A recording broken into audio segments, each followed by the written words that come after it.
When I was 15, I had my first girlfriend, Casey. We lived in a quiet, upper-class neighborhood. Peaceful streets, hardly any noise, and nothing to be afraid of. Or so I thought. Casey lived just 2 blocks away, and I often walked to her house at night. One Thursday night during break, with nothing to do, I decided to head over. It was late, but I didn't have a curfew, so it didn't matter. At least, not at first. As I walked, I heard something, like a bush, shaking behind me. I glanced back, but didn't stop. Probably just the wind, I thought. Still, I started walking faster. A few steps later, snap, a twig cracked behind me. This time, I stopped and turned. The street was empty, lined by dark walls of bushes on either side. No movement, no one there. Or so it seemed. My heart started racing, but I was so close to Casey's house. I just had to get there. But then footsteps, light and quick, like someone trying to match my pace. I spun around, but the street was empty. My breath caught in my throat. I called Casey as I hurried onto her property. She picked up right away. I told her I was getting freaked out. I walked around the bushes surrounding her driveway, stepping onto her lawn. I could see her now, staring out of her bedroom window. She waved at me as she spoke on the phone. I waved back, but then she asked a question that made my blood run cold. "Who's that guy right behind you?"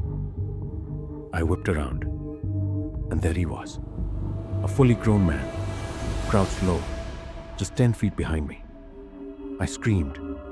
I ran for the door, pounding on it with everything I had. The man grabbed me, his arm snaking around my neck, trying to pull me back, but then he let go and ran into the darkness.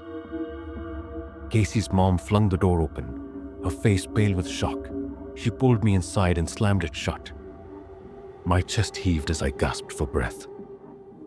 My heart felt like it was beating 1,000 times a minute. Casey and her mom hugged me as she called the police. That night, they let me stay over. For obvious reasons. The next morning, Casey's mom drove me home, but I couldn't shake the terror of that night. Even in the safest places, danger can hide. And if Casey hadn't seen him, who knows what would have happened. It was one of those nights, the kind that makes you grateful to be indoors. Wind howling, rain slamming against the windows like it had a vendetta. My family was scattered around the house. I was in my room watching TV. My parents were laughing at some comedy show, and my sister was upstairs gaming. Then, bang! A monstrous thud hit my window, rattling the glass. My heart jumped into my throat. I peered outside. Through the sheets of rain, I saw him. A man, his face blurred by the storm. He was pounding on the window, desperate. I hesitated, but curiosity got the better of me. I cracked the window open, just enough for his voice to cut through the storm. "Help me, I'm hurt." The wind nearly swallowed his words. I shouted back, "Go to the front door," and slammed the window shut. My heart raced as I bolted to the living room. "Dad, there's a man outside. He says he needs help." Before I could say more, loud, frantic pounding echoed from the front door. Dad moved toward it, but I grabbed his arm. "Wait, something doesn't feel right." Then the phone rang. A neighbor's name flashed on the caller ID. Dad picked up. His expression went from confused to horrified. "No way. You're sure?" he said, voice shaky. He hung up and turned to us, eyes wide. "Stay away from the door." Dad peeked through the window. His face went pale. He's crouched down, pounding on the door, and he's holding an axe. My breath caught in my chest. Dad yelled through the door, "Get out of here, the cops are coming." Eventually, the pounding stopped. Silence returned. The storm raged on, but the man was gone. When the cops arrived, they told us the truth. Our neighbor had seen him rummaging through his shed, and he came out holding that axe. A few days later, it made the newspaper. Crazed man arrested during storm. We were lucky that night, but I still wonder, what if Dad had opened that door? After that night, things felt different. Storms used to be calming. Now they just remind me of that man and his desperate pounding on the door. Sometimes I think about the little decisions we make. What if I hadn't stopped my dad from opening the door? What if the man hadn't given up and left? Those what ifs haunt me. We were lucky, but not everyone is. I guess the scariest part isn't the storm outside. It's the danger that waits just beyond your door, hoping you'll be kind enough to let it in. It happened one night when I was just a little kid. I was sitting in the living room, glued to my favorite cartoon, the TV blaring. Then I heard it, faint but unmistakable. My mom calling my name from downstairs. "What?" I yelled back. No answer, just silence. I figured she didn't hear me, but then it came again, clearer this time. "Come here." Curiosity pulled me toward the basement door. The lights were off, the air cold as I crept halfway down the stairs. "Mom?" I called out nervously. No response. Nothing but shadows stretching across the walls. I stood there, my heart racing. She wasn't down here. I was sure of it, but before I could turn back, her voice echoed again, rising from the pitch-black void below. "Come down here." I froze. My breath caught in my throat. My mom was upstairs. I knew that. Terrified, I bolted back up the stairs, tears blurring my vision. "Mom!" I screamed. She came rushing down, panic in her voice. "What's wrong?" "Someone was calling me," I stammered. "It sounded like you." But from the basement, her face tightened. "I wasn't calling you." To prove it was nothing, she went down there herself, but I stayed put, trembling at the top of the stairs. She didn't find anything. She said it was all in my head, but it wasn't. I know what I heard. Something was down there, pretending to be my mom. What do you think? Does this version fit the tone you're going for? I couldn't shake the feeling. Even after my mom came back up, telling me it was just my imagination, I knew something wasn't right. That night, I lay in bed, staring at the dark ceiling, still hearing that voice in my mind. "Come down here." It haunted me for days. What if it wasn't just a trick? What if there was something else? Something that knew exactly how to sound like her. I still don't know what it was, or if it ever truly left, but I've never gone near that basement again. Not alone. And every now and then, I still hear that voice, calling my name from the dark. Was it just a memory? Or is it still down there, waiting? The farm at sunset, a quiet dirt path leading into the woods. Late one evening, my grandpa shared with me a story that still haunts him to this day. A simple walk with his dog, Sherry, took a turn that none of them saw coming. My grandpa lived on a quiet farm, far from the noise of the city. Each day after sunset, he'd walk his Boston Terrier Sherry down a familiar path. It was routine, but not this time. As they walked, Sherry suddenly stopped, barking frantically. A figure appeared ahead, a man hooded and silent. My grandpa greeted him, but the stranger didn't even acknowledge him. He just walked past. Sherry didn't stop. She kept looking back, barking and pulling toward the stranger, her instinct screaming. But my grandpa, He kept walking, thinking it was nothing.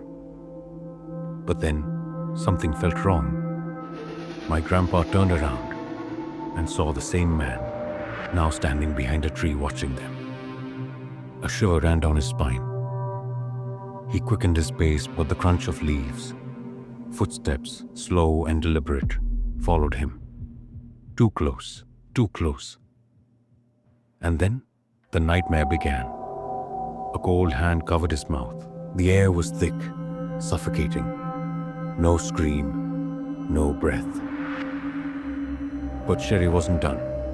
She fought back, biting and clawing, giving my grandpa just enough time to reach for the pepper spray in his pocket. He sprayed the man relentlessly, his heart pounding as the stranger finally let go, screaming in pain.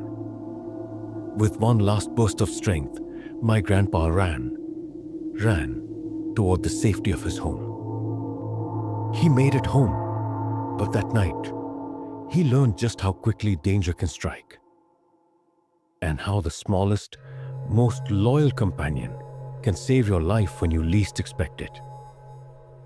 Sometimes, the quietest places hide the most frightening truths. And sometimes, the things we can't see are the things that are watching us. Back at the house, my grandpa sat by the window, eyes fixed on the night outside. The farm, usually so calm and quiet, now felt different. He couldn't shake the feeling that something was still out there. The path he walked just hours ago seemed like another world now. The sound of leaves crunching underfoot haunted him. Was the stranger really gone? Or had something darker followed him home? Sherry, ever loyal, sat beside him. She knew. She could feel it. The tension between them was palpable, as if she too understood what had almost happened. And yet, despite everything, despite the night's horrors, there was still a quiet, haunting thought that echoed in my grandpa's mind. Could the stranger really be gone? Or was he still out there watching, waiting? As my grandpa locked the doors and drew the curtains, the farm outside seemed to hold its breath. The shadows grew long, and the world outside remained still. Too still. He never spoke of that night again, but I know, deep down he felt it. That fear, that awareness that something and some people never truly leave, not when the night is this dark. And sometimes, the scariest thing is not what's in the dark, but what's watching you from the shadows. Just out of sight. Trust your instincts. Trust your companions. The shadows are always closer than you think. I spent my first 14 years in California, in a neighborhood where you learn to stay in your lane. It wasn't the safest place. Everyone knew the Crips ran things. You kept your head down and minded your business. Stevie D, my best friend, lived 2 doors down. We were always together, riding bikes, playing video games, just being kids. Then one night, everything changed. We were 12 when we decided to check out the abandoned house in our neighborhood. It had been empty for years, a place everyone talked about, but no one dared to go near. That night we did. As we pulled up on our bikes, Stevie pointed at the window. "Look," he whispered. I squinted. A face was peering through the curtains. We froze. That house was supposed to be empty. We should have left right then. But we didn't. The face didn't move. It just stared, completely still. We stepped closer. That's when we realized it wasn't a person at all. It was a head, a mannequin's head. Or so we thought. The back door was unlocked. Stupidly, we went inside. The house smelled of dust and rot. Shadows stretched across the floor. In the living room, we saw it, the head, from the window. I picked it up. It wasn't plastic. It was warm. It was real. Then I saw the blood.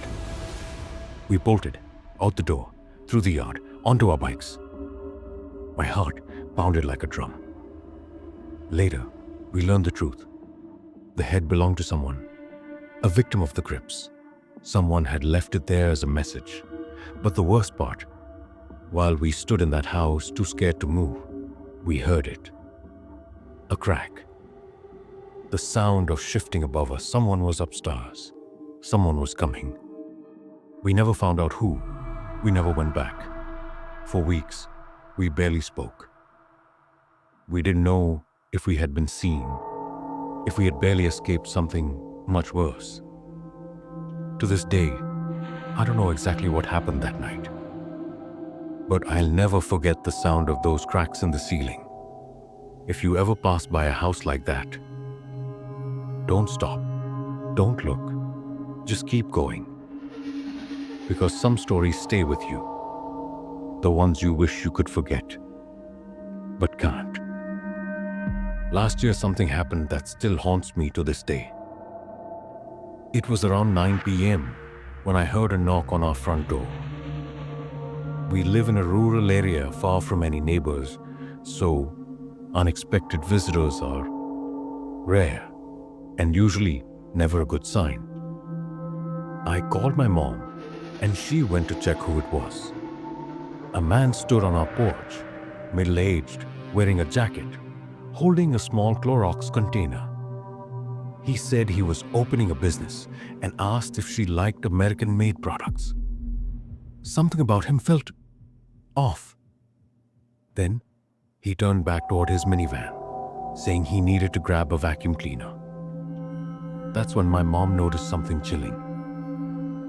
The sliding door of the van was slightly open, and inside sat 5 other men, completely silent, just watching. A cold fear ran through her. This wasn't a salesman. This was something else.